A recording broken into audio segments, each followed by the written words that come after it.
hour. Yes, again, welcome to this Kusala hour, everyone. It's really nice to see you all. So for an hour now and every day during this retreat, me and Monica will hold this Kusala hour together with you. And I looked at the website just a little while ago, and what does it say? Here it says in the description: daily shared Kusala meditations, such as loving kindness, compassion, etc. And I suppose that's something that we will sort of do. So what does Kusala mean? So the word Kusala means wholesome. And the idea here is that we spend an hour or thereabout to do wholesome meditation together. I don't know what we will do the following days, but my idea today is that we will do a metta meditation together.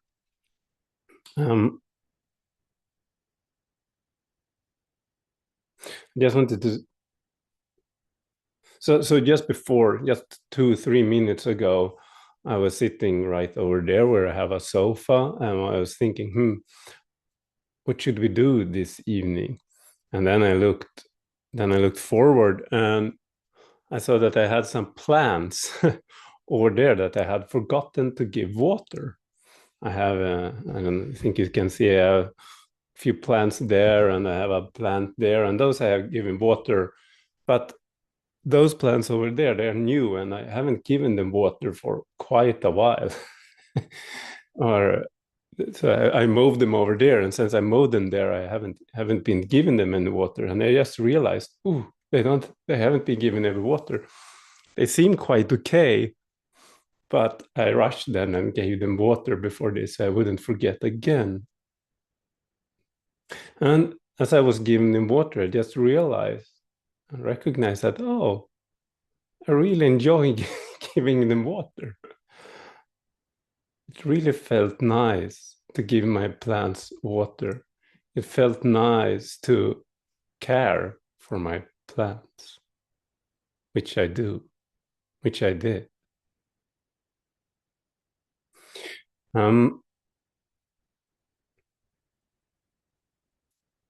So in my understanding, metta practice is not really something that we do. We can a bit sloppishly say that I do metta meditation as a figure of speech, but in my understanding, that's not really how metta meditation works. Rather, it works such that we set certain conditions from where metta arises.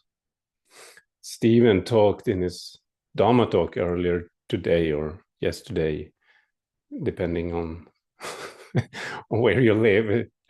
I suppose he talked about I don't remember really what he said, but he talked about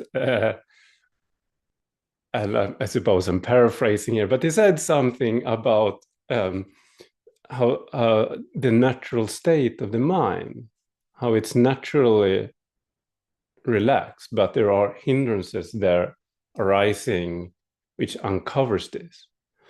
And during the Q&A session earlier today with Monica and me, Monica said something. She said that it's a process of uncovering.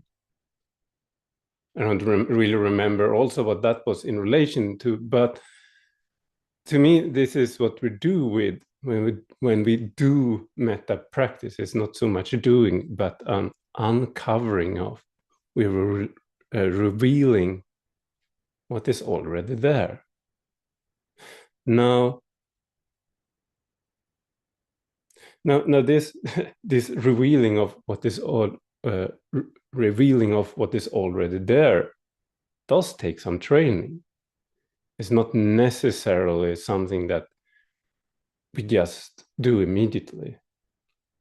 It is a training of learning the mind, teaching the mind to recognize those qualities, and teaching the mind to recognize the hindrances that sort of hinders, that sort of obscures this natural tendency of the mind. But this metta practice, it's not it's not isolated only to Buddhist practice. It doesn't really have anything to do with Buddhism at all. It's very highlighted in the Buddha Dharma, but it is a natural state of the mind, and I think anyone can recognize it. So next time you give your plants water,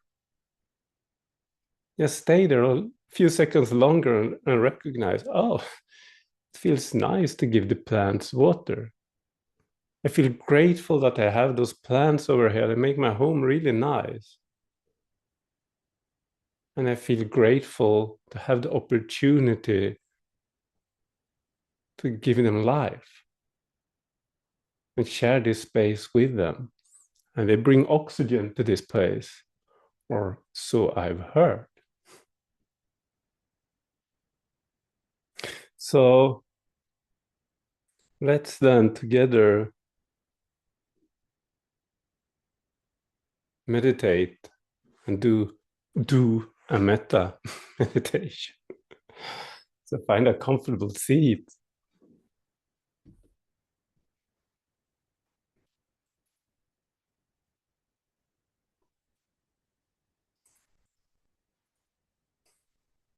Allowing yourself to relax back into the body.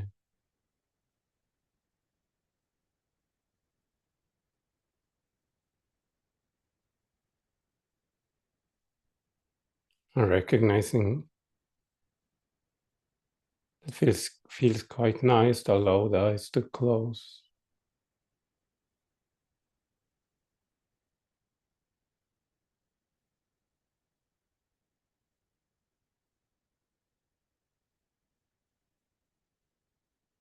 Just be here for a little while.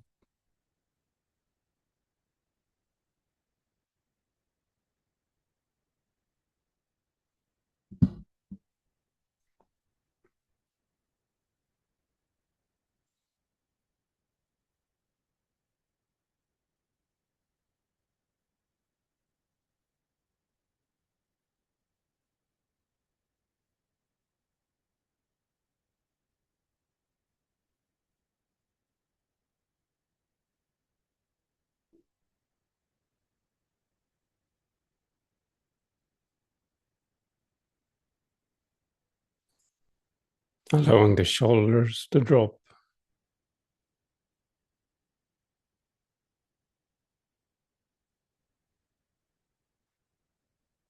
Allowing that held tension, held effort in the body to relax.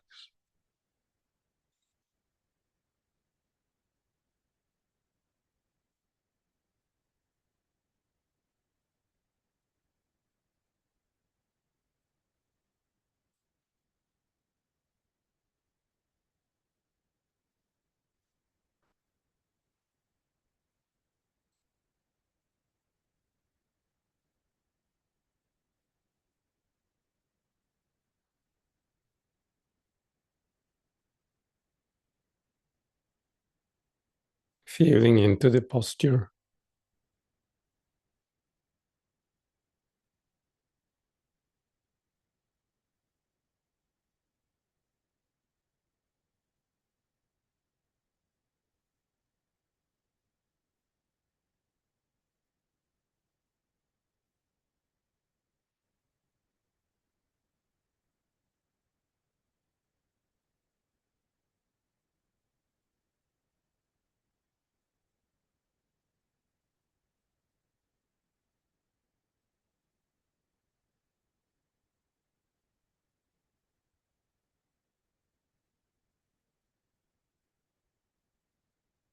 Softening all the way into the body.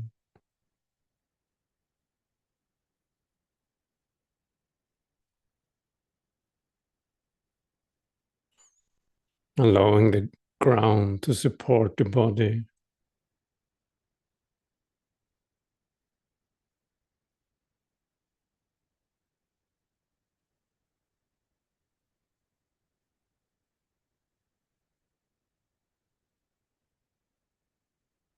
Allowing the spine to hold the body upright.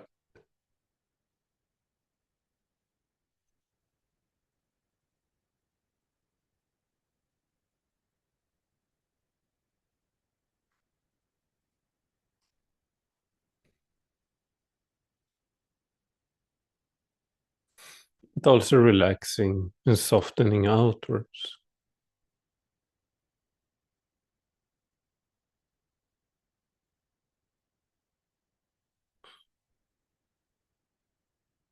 Feeling the clothing.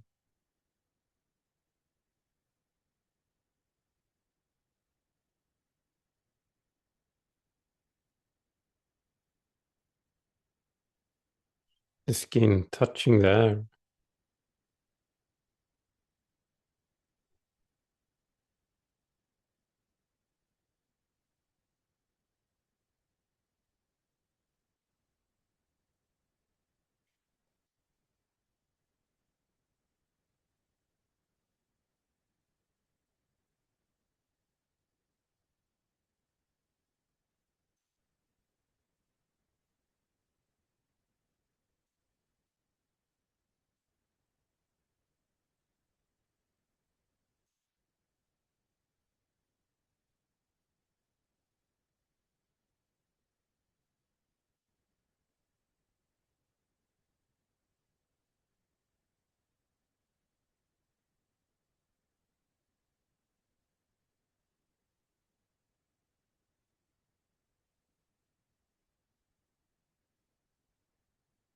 Now, I thought we should begin,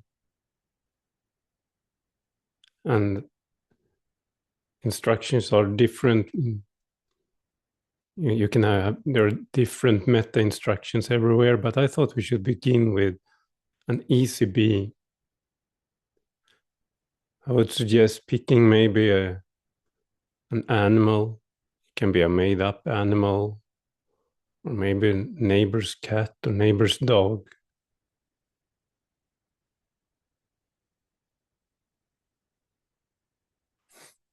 Could be the child of a friend, but maybe don't pick someone that's too close to you.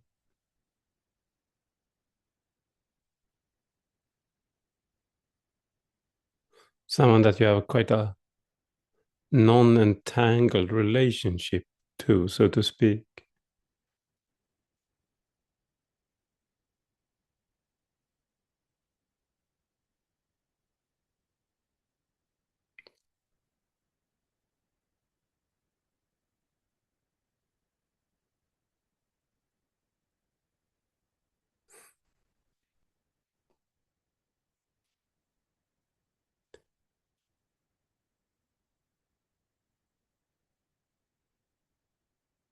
It can be, as I said, just a made up person, a made up dog, a made up cat, or whatever favorite animal you have. Just allow this being to be here in your imagination.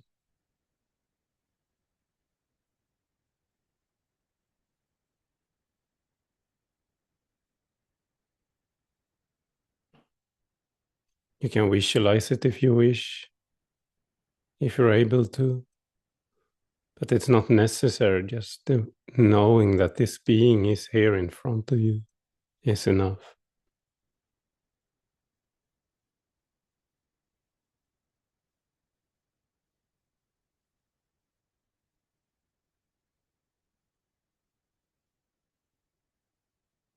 Just be curious then.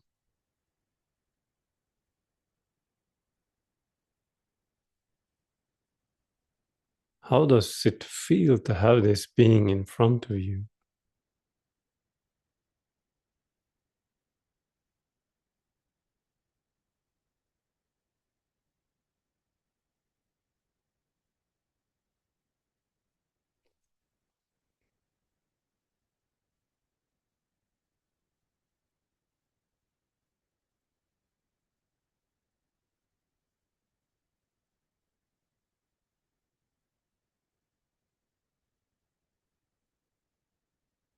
This being is obviously subject to birth, aging, sickness, and death.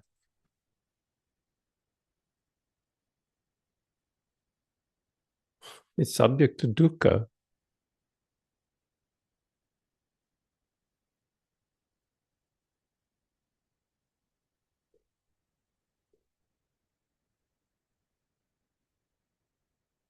We share that with this being.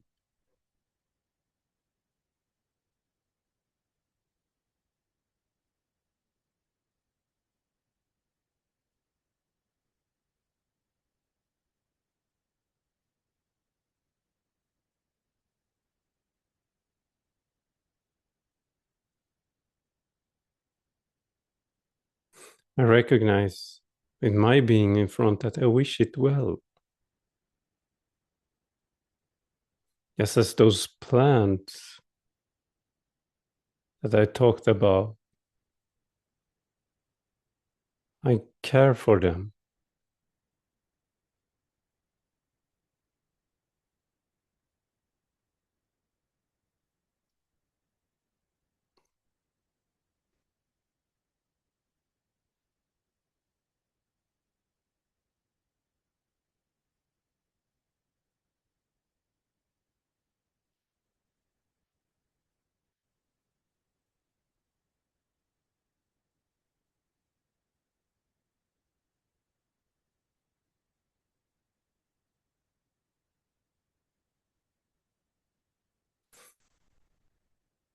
And I'm just curious. If it was so that you could relieve this being in front, and you can't, but if you could relieve this being in front of suffering, wouldn't you?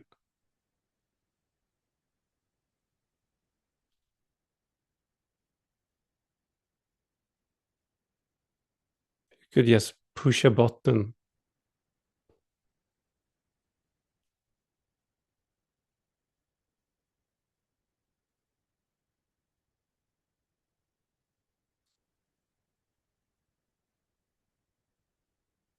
How does it feel to wish someone well?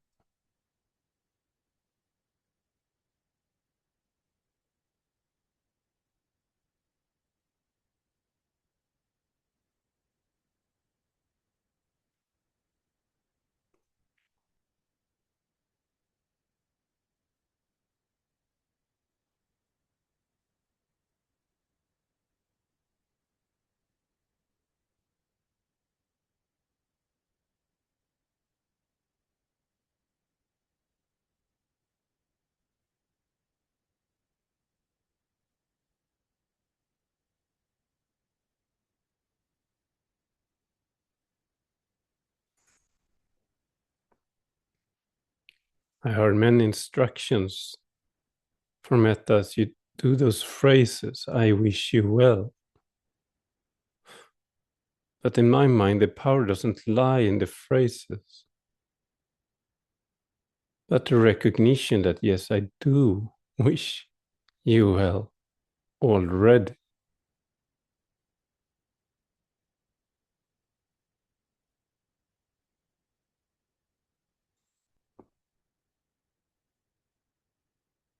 I already did wish you well.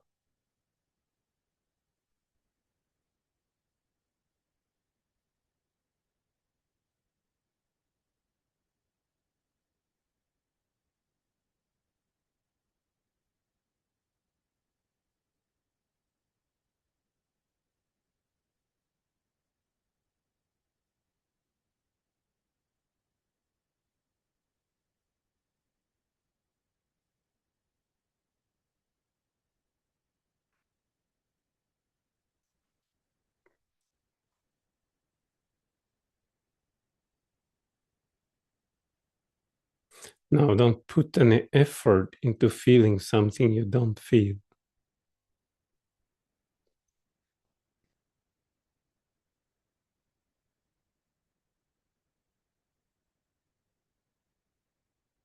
Whatever you currently feel is okay.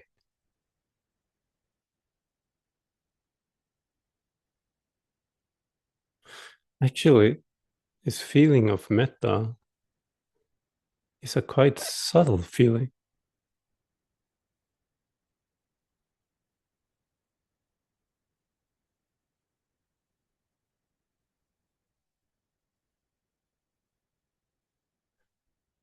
There's no fireworks needed.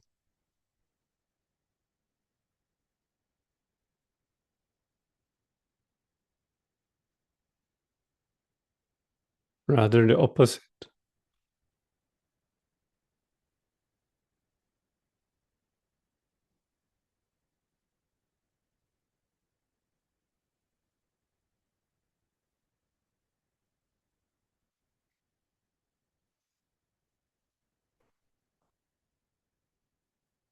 Just recognize. Is it so that you wish this being well?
Recognize that wishing well like this feels good.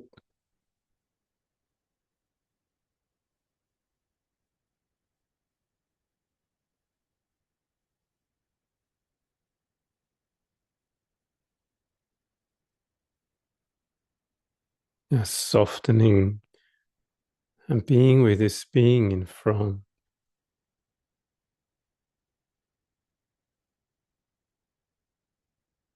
Appreciating this moment with kind, soft eyes.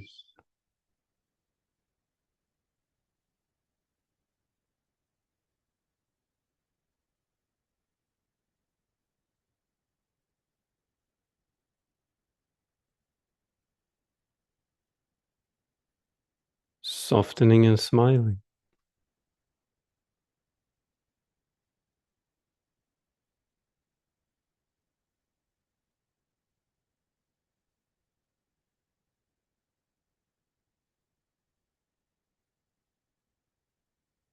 And maybe you can also recognize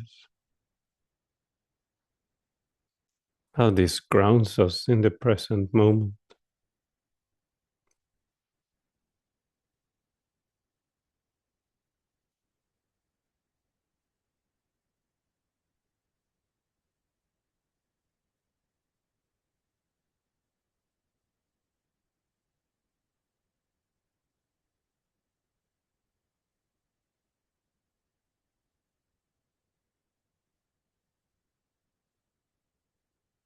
Now,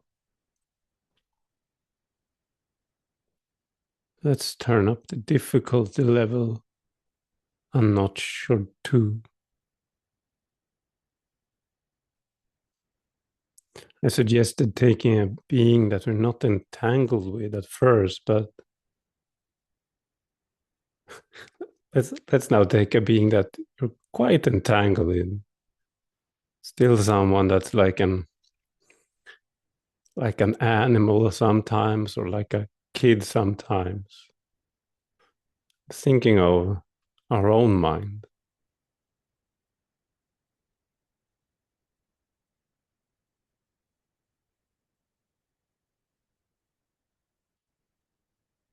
Let's recognize this being sitting here.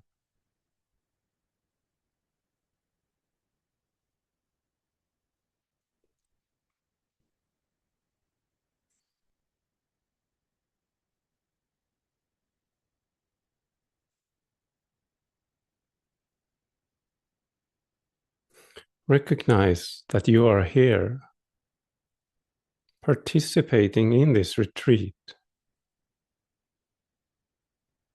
because you care for this being.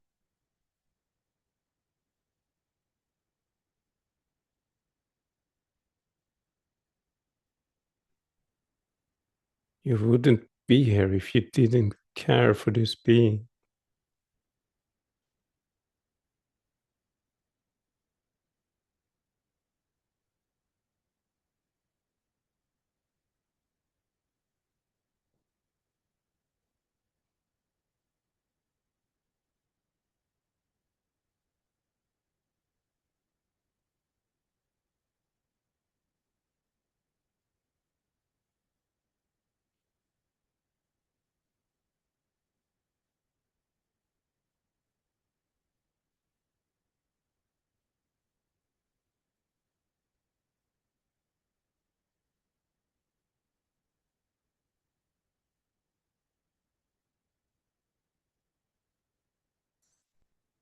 In all the confusion, the struggle,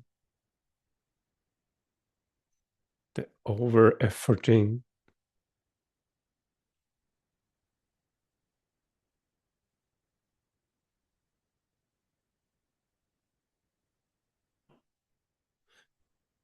doing your very best to take care of this being on this path.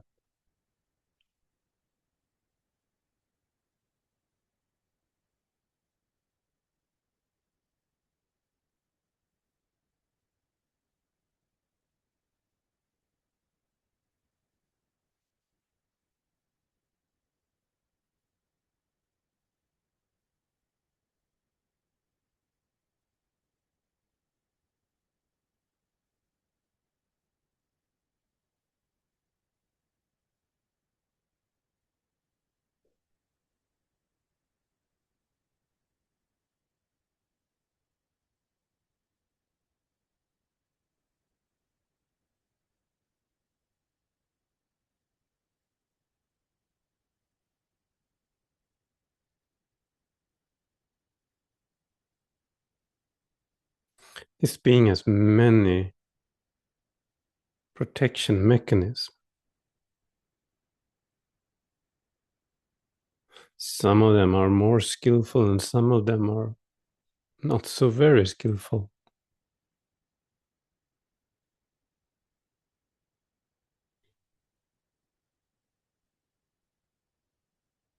Can you see that also those not so skillful are trying the best to protect?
I said before that this being is subject to birth, age, sickness, and death, just as we are, just as this being is.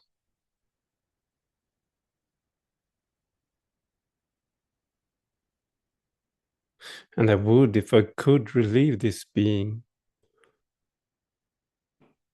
of that dukkha. Now, what would that even mean, to relieve a being of dukkha? There is no button to press.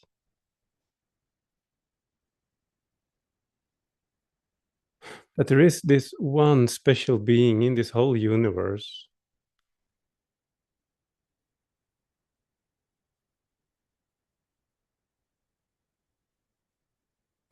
that we actually really can save.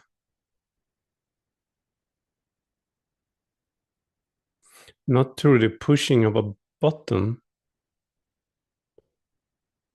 but through the development of understanding.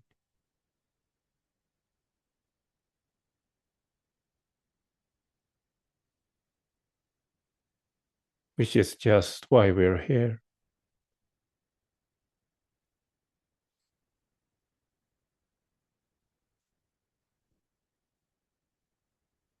Can you see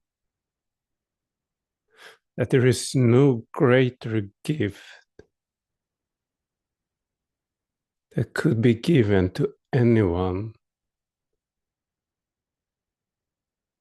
than this gift you're giving yourself right now?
Now allow this feeling of care to open up. Allow the chest open.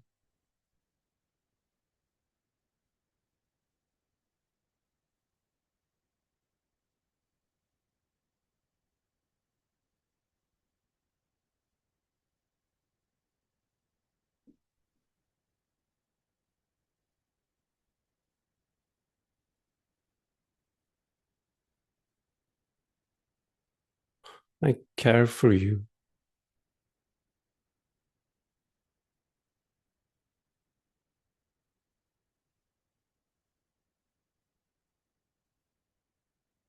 Maybe you can recognize that this caring is not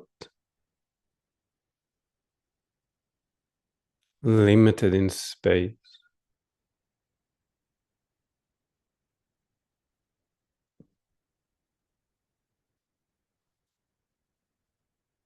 Opening up and allowing this care in your whole body.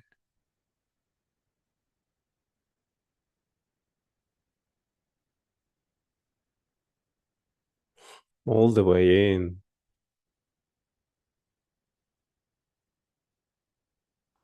and all the way out, all the way to the skin.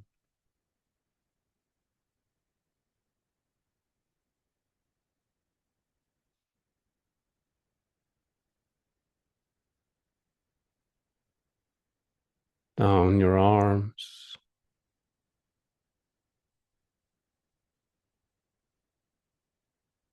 into the hands, the fingers,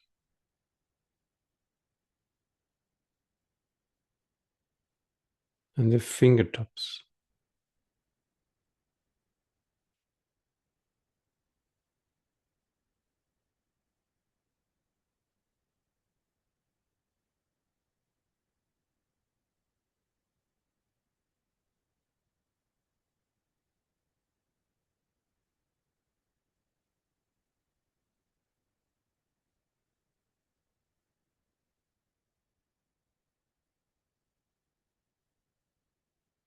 Allowing this body to be almost like grounded in the mountain down, far, far down.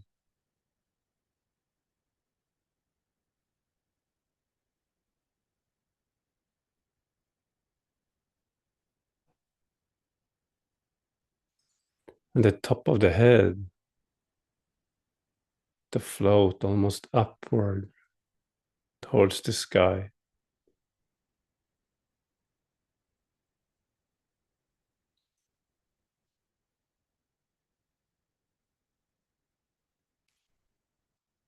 And allowing the feeling of care to flow out into the room.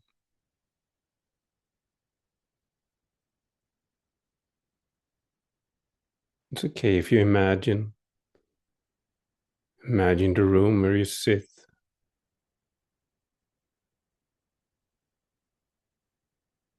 the apartment or the house,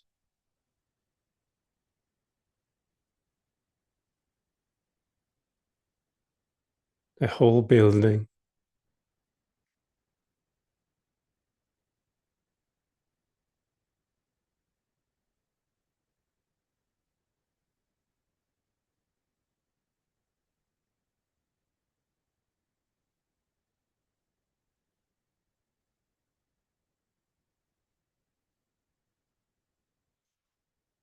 The closest maybe neighborhood or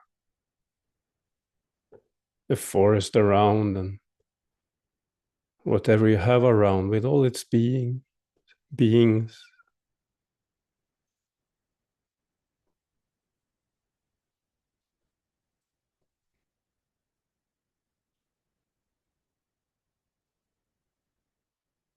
Maybe there are humans.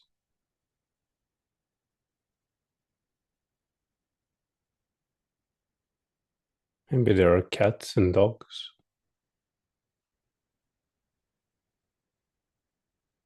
Various kind of birds.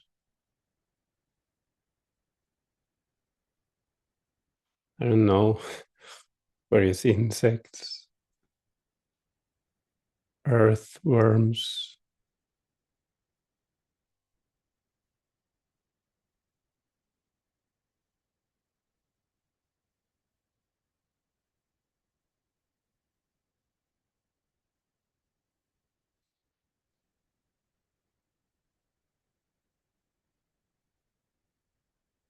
Maybe there are toads or lizards.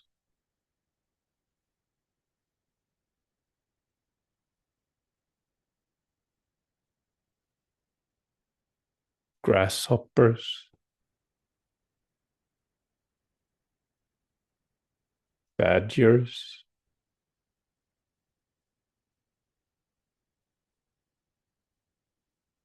squirrels,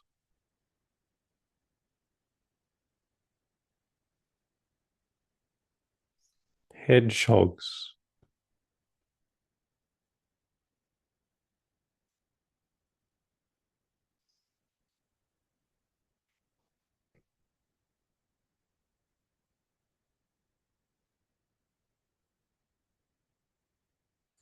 just allow this caring to grow and include everyone and everything.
If there still is this feeling that, or thinking that you should be feeling something differently,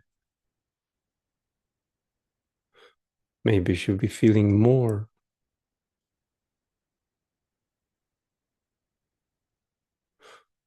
try instead to tune into the very subtleness of it,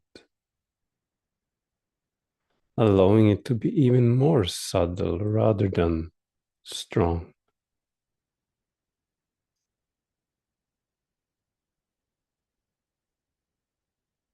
Almost like a whisper, like a breeze.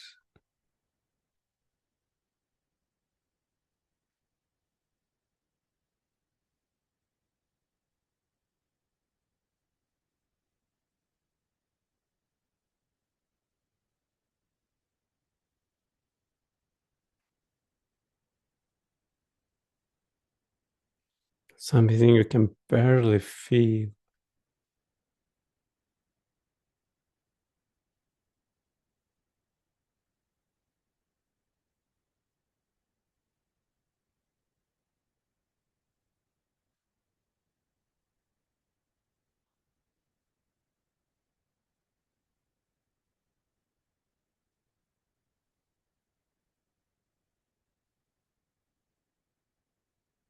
Just lightly touch it.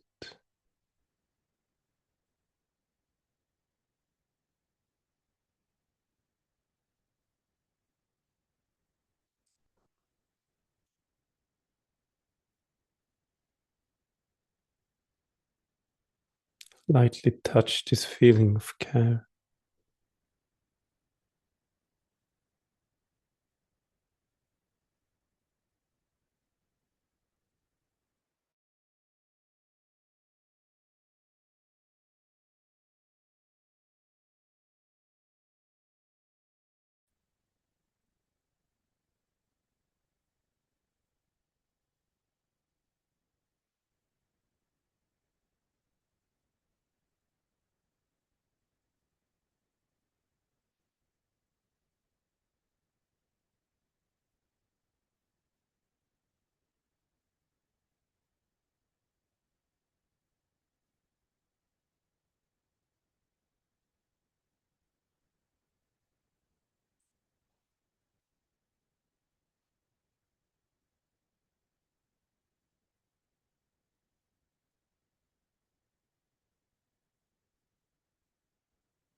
Now slowly returning.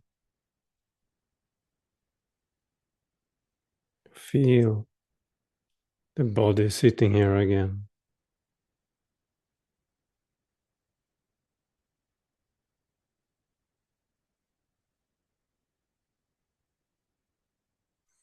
Feeling the room through the body.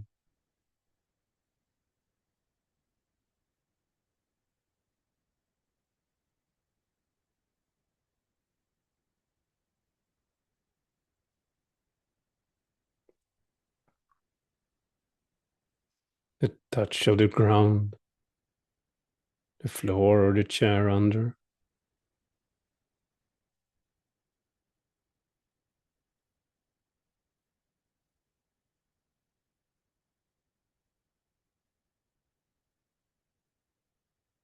And before we end this meditation, just reflect on your own practice, both during meditation and maybe even more so in your daily life, whether during retreat or outside retreat.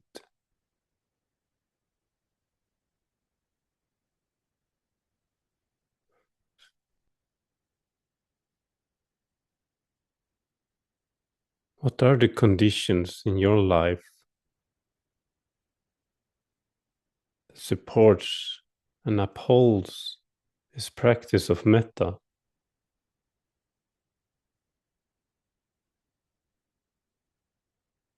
And how would you strengthen them?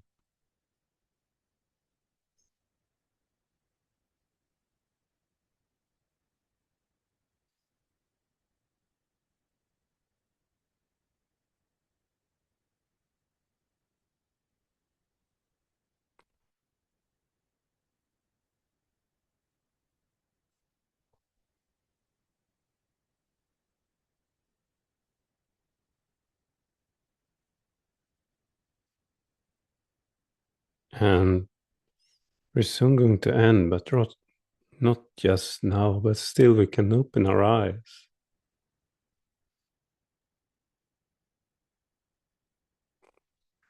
Open our eyes and look around in the room.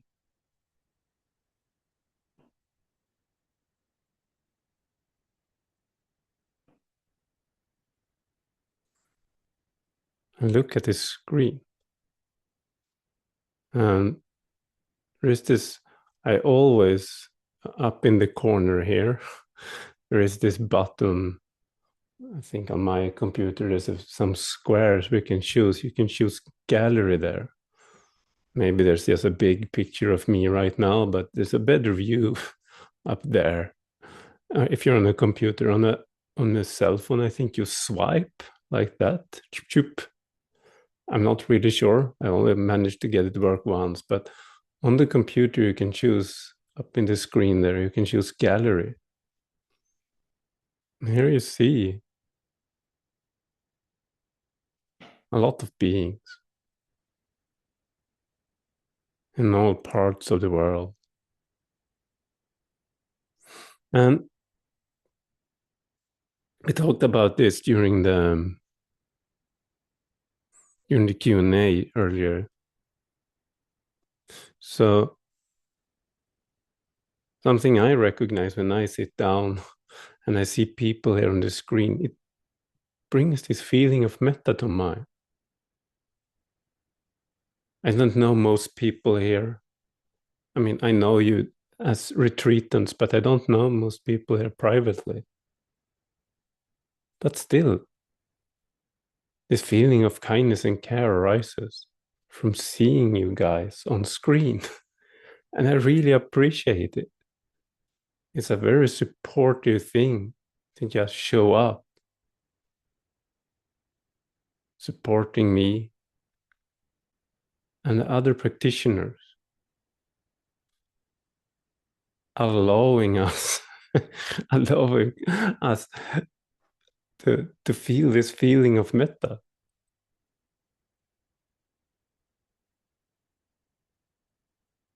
It's very simple. There's nothing that needs to be added. There's this recognition, I do, actually wish you well.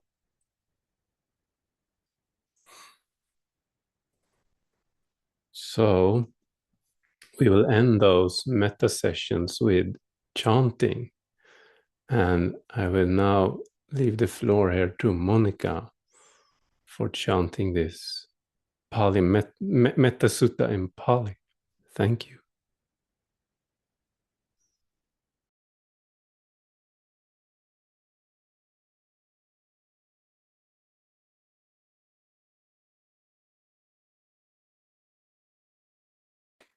Hey everyone.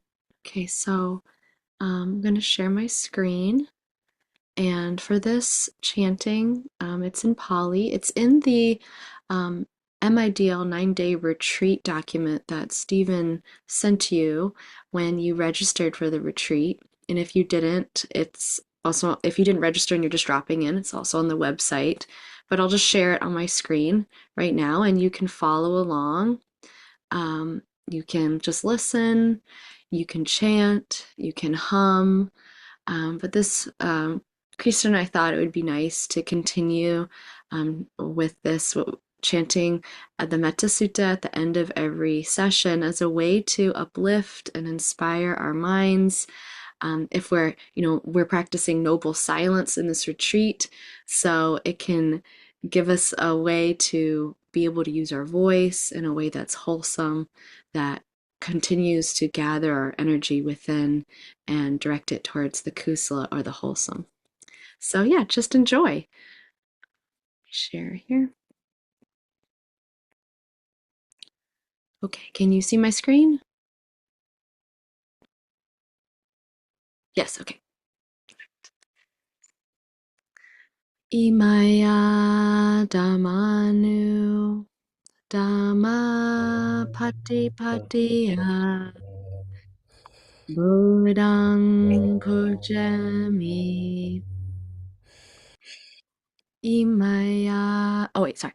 Buddhang Pujami. Okay, yeah. Sorry.